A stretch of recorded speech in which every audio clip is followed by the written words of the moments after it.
Hello, I'm Dr. Laura Murillo, President and CEO of the Houston Hispanic Chamber of Commerce. Welcome to Cube 57 and Houston Legends. With us today is Shelby Hodge. You know her, you've read many articles that she's written, penned. You've seen her out there in the community, you've seen her in the social scene.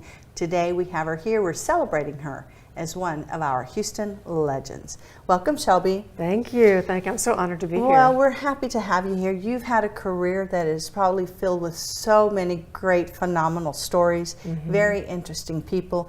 You've told a Houston story through your many articles, through your engagement here in Houston, but you started when it was very different from what we see today, which is social media and the evolution of it. Exactly. Journalism school at LSU. Yes. And we were working on typewriters in those days. So yes. I've gone the evolution from the typewriter to the Selectric IBM. Yes. Onto those big old computers, and now we have the beautiful, thin screened. And Yes. speed of it all has tripled since the beginning. Well, and how is that in terms of your audience? Because it's real time now. It's easier to report, but the pressure of them wanting that instant feedback. That's right. Really, when I was the society editor at the Houston Chronicle for 18 years, it was every maybe 2 days a week we would have society coverage in the paper, and particularly on Sunday. Yes. And then when I left to go to Culture Map to help Yes. get that started, it was suddenly like working for a wire service. Boom, boom, boom. And the readership, the people out there were expecting fast return on everything because of social media. Of course. And so I'm working really fast these days. Well, in PaperCity, tell us a little bit about how that's different from what you've done before. Well, it's very interesting because Culture Map was strictly digital, and PaperCity is both print and digital, and Yes. both elements are very strong. Yes. And actually, the writing for those two entities is a little different. Okay. The internet, the digital side, is faster, peppier, maybe a little more spunky. And for the magazine itself, which is a luxury lifestyle magazine, It's a we try to be beautiful magazine. Oh, thank you. Try to be a little more elegant and Yes, sophisticated. yes. Trying to hit all the readers on both sides. But wouldn't you agree that there's still a large segment of the population that want that paper version, right? Obviously, because we distribute, 70, 80,000 magazines every month.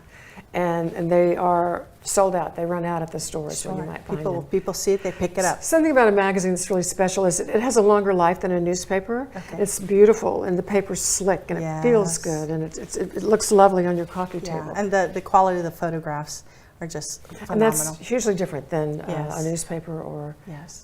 Everybody looks good in PaperCity. Oh, that's wonderful. Thank Everybody you. does. We try to make sure that's Everyone the case. does. The good thing about digital is that we can run as many photos as we like from an Sure. event, whereas in print you do have limited space. Sure. So we try to tell the story as best we can in both formats. Well, in your career, are there maybe 2 or 3 events that still are in your mind as some of the top that you've covered? Well, certainly the most interesting probably was an opera ball many years ago. It had an Aida theme based on the opera, and the chairs of the ball arrived on elephants, and somebody arrived on camel, and the director of the opera came in on a bier with like Egyptian slaves carrying him in. It was very, very interesting. Lots of activity and things Lots of going good on. photos there. But I will say that I was lucky enough to cover the presidential inaugurations of 41, Bill Clinton, and W. And that was, those events will go over 3 days, were really exciting and really made you sort of proud to be an American. I bet. Now, when growing up, did you think this is what you were going to do? You wanted to be a journalist? This is crazy. Superman with Lois Lane, those little black and white things, and Brenda Starr in the comics. And I thought those just the most interesting things to do, and I had always liked to write. And when I was little, I would play newspaper. So always curious. Always curious and always interested in people and recording, what I saw. And documenting. Your archives, are you keeping archives that you will donate to your university, or what are your thoughts on that? Interestingly enough, the newspapers, they keep archives of everything. Of course. And but yours, personal, I mean, you have to have some phenomenal interaction between so many very important people and dignitaries and others. Right, and I've got lovely photographs that I have. And I haven't really thought that far yet. I probably should. I think you But, should. I think it's a an good interesting suggestion. story. And I know the University of Houston, for example, has a great archival component, is always interested in women and others, and they've approached me, and that's probably one of the reasons that I'm cognizant of it. There's so much history, especially that we need to share with women and others. That's exactly right, because Yeah. I have had a perspective, an unusual one, for 30 years. Absolutely. The city has changed so much up and down, and Yes, the stories, the characters, people. and the stories. Yeah, very That's good. a good suggestion. Thank Yeah, you. you should. I Thanks. think a lot of people would be very interested, and especially for up-and-coming journalists, Mm-hmm. to know all of the things that you've done and covered, and just really painted this lovely picture that is Houston. Yeah, thank you. But we'll be right back.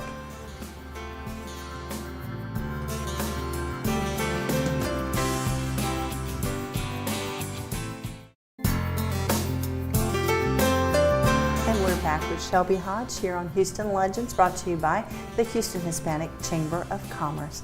Well, Shelby, thanks again for joining us. Congratulations. You truly are a Houston legend. Thank you very much. And you've made so many contributions. And speaking of these contributions, it must be very difficult to process your calendar in terms of which events you'll cover, which events you'll send staff to. What's your process? I should have brought my calendar. You wouldn't believe it. It's got all these things on there. Yeah. And it is actually very difficult because I really want to help every organization that's doing their good works in the city, and their fundraisers are very important. And also, if I'm able to provide them some coverage, it helps legitimize what they're doing. Of course. And I feel a real strong sense of responsibility for that. Yes. So I truly try to take care of everybody, but I can't go to every event. So those are based on the scope of the event. For example, President Obama is coming to Rice University, and I will certainly be there to cover that for their Rice Baker Institute dinner. And then sometimes they're like the small things, you know, a Salvation Army event that really grabs your heart. You know, Yes. and I try to keep it different and not the same thing all the time. Okay. Different kinds of events. Yeah, because you could be at an event or several per night every day if you chose to. Right, that's exactly right. So many luncheons and evening events, it really is hard to determine. But I really base it on the interest of the readers, Yes. what's going to grab their attention, and the value of what this group is doing and how important this particular event is to them and their bottom line. What are some of the changes that you've noticed as it relates to galas and some of these fundraisers over the years? To start with, the number has increased at least 100%, but probably more and more. And actually, as the population of Houston has changed, we've had a much greater influx of internationals that are becoming very involved in all levels. And then they're also creating their own events like Pratham, which is an Indian, they raise money for readership and education in India. It's great. It's a wonderful thing. They raise millions of dollars. So the ethnic color has changed, which makes it more interesting, as the city does. And then the old guard that used to control everything has just sort of slipped away because there are more people coming in with the money to do things, with the interest to do things, to support the hospitals, to support education.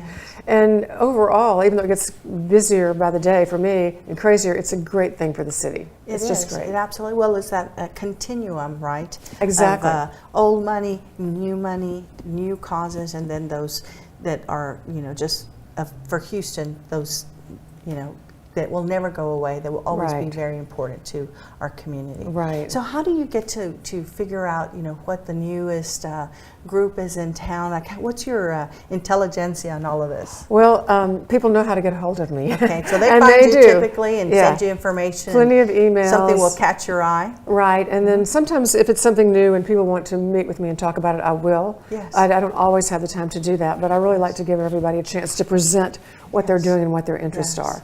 And oftentimes it's really just discussion via email. Yes. But and I keep my nose to the ground. You know, when I'm out at one event, You're looking, you're watching. and watching this group over there, Yes. and really trying to keep my finger on a lot of things. On the pulse of it. Yes. And with the city this size now, soon to be I the know. third largest, what do you anticipate is going to be the way to do this for people who, you know, may be moving into this field of journalism, not necessarily society, but just journalism?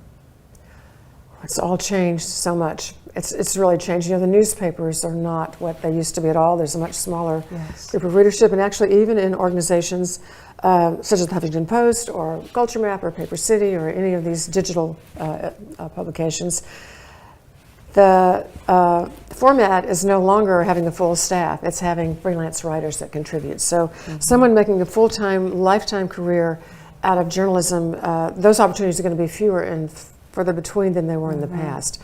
So I think you're really going to have to dig in, and you're going to have to rise to the top of the cream in order to be able to make a full-time, lifetime career. Yeah. It's just not like it was anymore. Wasn't, but you've certainly been able to accomplish this. So I'm curious, you graduated from college.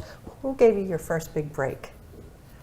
Well, right out of school, I went to work for Hart Hanks Newspapers, a chain out in South Texas, West Texas, and I was in Corpus Christi for 2 years. Came to Houston to work for the Houston Post, where I was the travel editor, and I would say that was a major break. That was fabulous. So for 10 years, I traveled all over the world writing travel stories. And then I got married and decided it was not a good idea to travel so much anymore.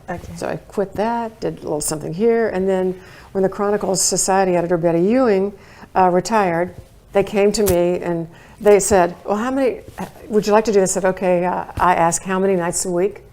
Do you think I'd have to be out? Oh, 2 or 3. Well, now if I'm home, 3 events per night. If I'm home 3 nights a week, that's a miracle. But but I really enjoy it, even after all these years. I love the people I get to meet, and I love that feeling of helping, you know, somehow the community. Well, and you are certainly, because you put a spotlight on so many of these organizations, their fundraising, and just Houston, it's just a philanthropic city, and there are always new ways and new organizations, and you've been part of that growth. And so that's one of the many reasons why we wanted to recognize you as one of our Houston legends. Thank you. Well, thanks for all you do. We enjoy seeing, you know, all of the folks that you cover, and for always making sure that you're putting that spotlight on Houston. It's my pleasure. Thank you very much. Thank you so much. Thanks for joining us here on the Houston Hispanic Chamber of Commerce program, Houston Legends. I'm Dr. Laura Murillo. Have a great day.